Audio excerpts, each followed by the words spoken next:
Hi, my name is Ana Acunto from the University of Texas at Austin, and in this video I'm going to talk to you about the run attack strategy, which is used in all three of the Pirate Math Equation Quest interventions: individual tutoring with total difference and change schemas, small group tutoring with total difference, change, and equal group schemas, and the STAR test prep tutoring with total difference and change schemas and equal group schemas.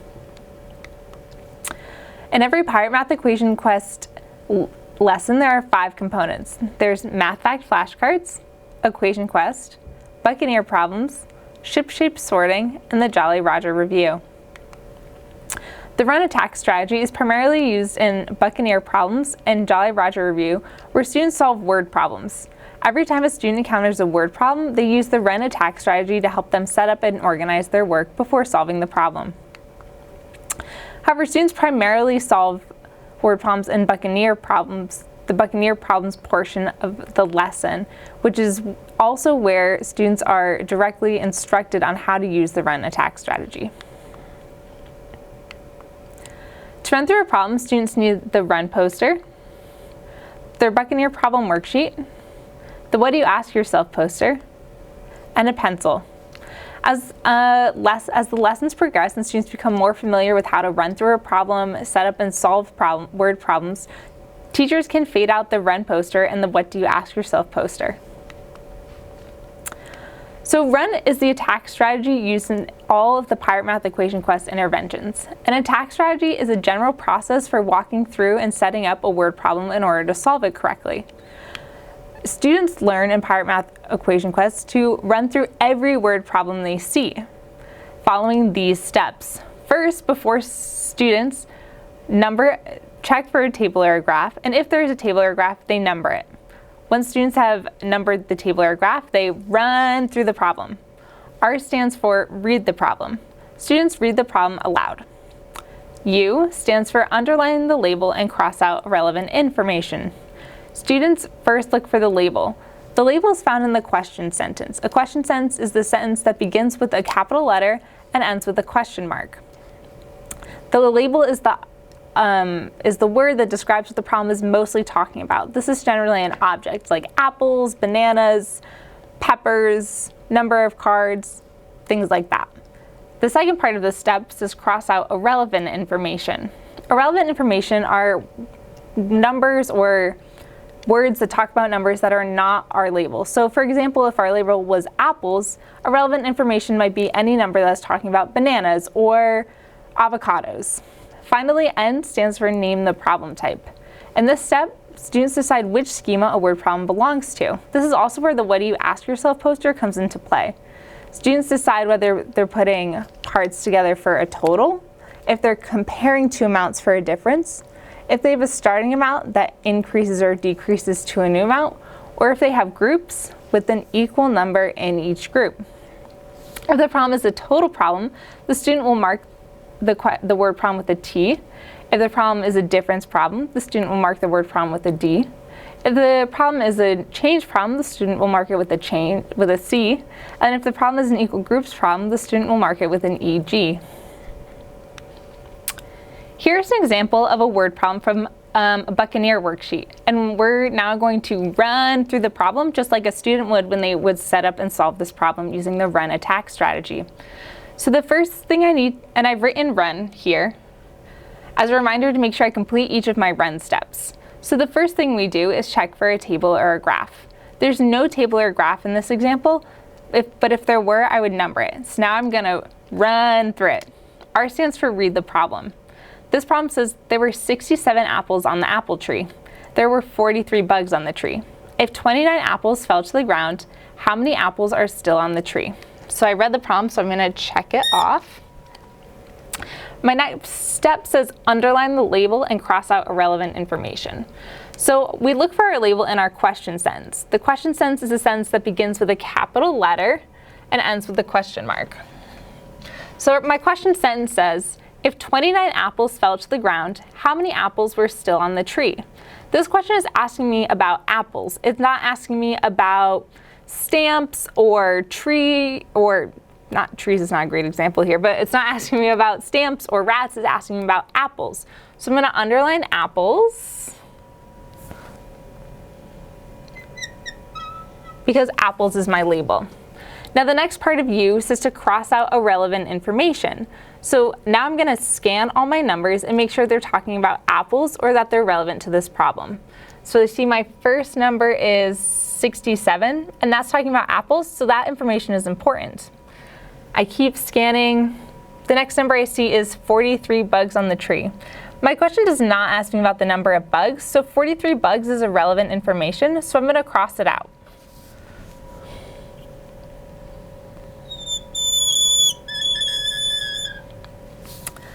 The next number I see is 29. 29 is about apples, so this again is important information, and so I'll leave it. So we have finished U, so I'm going to check it off. Finally, we have N. N stands for name the problem type. So in this step, I asked myself, I used the questions on my What Do You Ask Yourself poster to decide which schema this problem belongs to. So I asked myself, am I putting parts together for a total? Am I comparing two amounts for a difference? Do I have a starting amount that increases or decreases to a new amount? Or do I have groups with an equal number in each group? In this problem, I had 67 apples on a tree. Then 29 apples fell off the tree to the ground, and they want to know how many apples are still on the tree. This is a change problem. I have a starting amount of apples that decreases to a new amount of apples. So this is a change-decrease problem. So I'll write a C for change, and then a minus for decrease, and I'll circle it. And then I check off my N because I've named the problem type. From this point, students would then follow their schema steps, so in this case, the change-decrease steps to solve the problem. I'm going to go ahead and erase this, and then we'll run through one more example. So here's another example of a word problem which we'll run through as a student would to show how you use the run attack strategy to solve this problem. So the first thing we do is to check for a table or a graph. Here I see a graph. And when I see a graph, my first step is to number it. So I'm going to go ahead and number this. So first I go to burger, and I'm going to follow the bar all the way to the end. And then I follow it down to see how much it costs. And I see that my burger costs $5, so I'll put a 5 next to burger. Next I go to my hot dog. My hot dog costs $2, so I'll write a 2. My fries cost $3, so I'll write a 3. And finally, a milkshake costs $4, so I'll write a 4.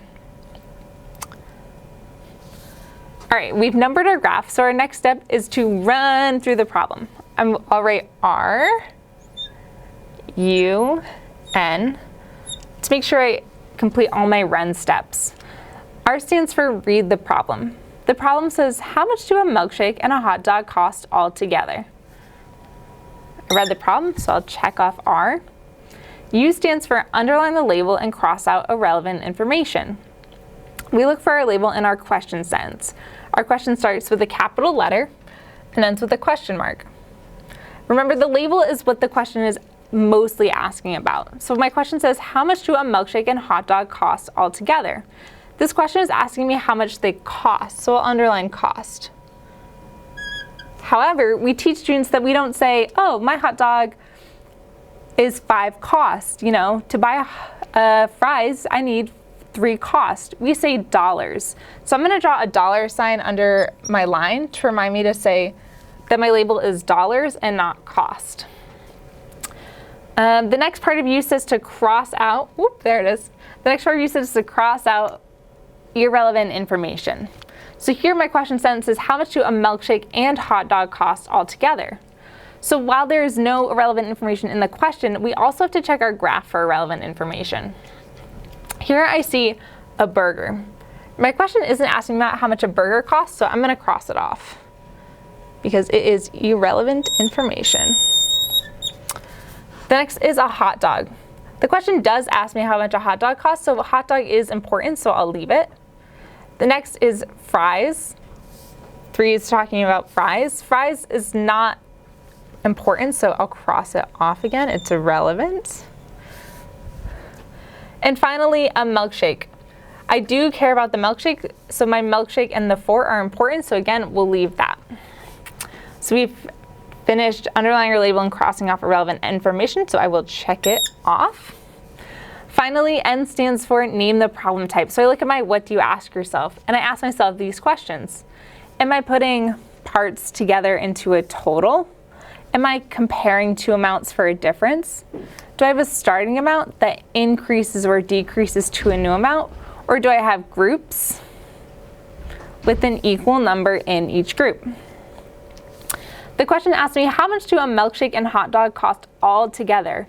They're asking me to put together the cost of the hot dog and the cost of the milkshake together for the total cost of the food. So I know this is a total problem. So I'm gonna write a T in the corner and circle it to remind myself it's a total problem, and check off my N because I've named the problem type. So from this point, students would follow their total steps to finish solving this problem. All right, so here we see an example of student work from a Jolly Roger Review worksheet. Let's look at how the student ran through the problem. So notice that the student first wrote R-U-N. The student read the problem and then checked off R. Next, the student knew that they needed to underline the label and cross out irrelevant information, so they looked in their question sentence. The question sentence says, how many more crayons does the art teacher have than markers? The students saw that the question was asking about crayons, and so they underlined the word crayons as their label. Next, they checked for irrelevant information. The students scanned their numbers and needed to make sure they were about crayons.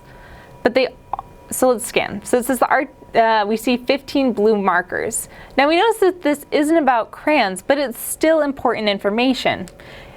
The question is asking us to compare crayons to markers. So markers is also important. Crayons and markers are in the same family, and if we crossed out markers, we would only have one number and we would be unable to solve the problem. So in this question, although crayons is our label, markers are also important. So 15 is talking about blue markers, that's important. 22 is talking about green markers, that's also important. And 49 is talking about crayons, which is our label, and that is also important. There's no irrelevant information to cross out. So the student finished underlining the label and checking for relevant information, and they checked off U. Finally, the student named the problem type. They asked themselves, am I putting parts together for a total? Am I comparing two amounts for a difference? Do I have a starting amount that increases or decreases to a new amount? Or do I have groups with an equal number in each group?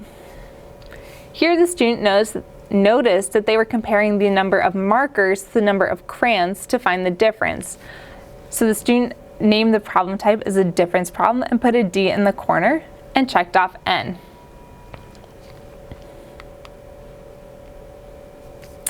So here we have a video example of a student and a teacher running through a problem together. As you watch the video, pay close attention that the student and the teacher read the problem, underline the label, and cross out irrelevant information, name the problem type, and then finish solving the problem using their schema steps. What do we check for first when we see a word problem? Table or graph. Table or graph, perfect. And then we run through it. Good. What's R? Okay. You can go ahead and read it. There were some girls on the soccer team. Then 6 new girls joined the team. Now there are 19 girls on the team. How many girls were on the team first? Good. Nice. So you read the problem. What's next? Doing the label cursor on the board. Good. Nice. And what was our label? What does that say? G. What was the label? Good. Girls. Nice. And then we underline the label, and now we have to cross out irrelevant info. So remember, point to all of your numbers and see if they're about our label. Point to the first number. Good. Is that about girls? Next one. Is that about girls? Good. So is there any irrelevant info? No. Nice. All right, let's move on. What's N stand for? Name the problem type. Name the problem type. Good. So our parts put together into a total, or two amounts compared for a difference. Or is there a starting with that increases or decreases to good? And what do you think, Kylie? change. Change. Good. Good. So there were some girls on the soccer team. Then what happened? Then 6 girls. Good. So is that an increase or decrease? Increase. Good. Nice. All right. So now let's solve it. We can use our poster over here. So in this video, I demonstrated how to implement the word problem attack strategy run in Pirate Math Equation Quest. I'd like to thank the Institute of Educational Sciences, also known as IES, the University of Texas at Austin, and the Meadow Center for Preventing Educational Risk. Without their help, this research would not be possible. Thanks for watching.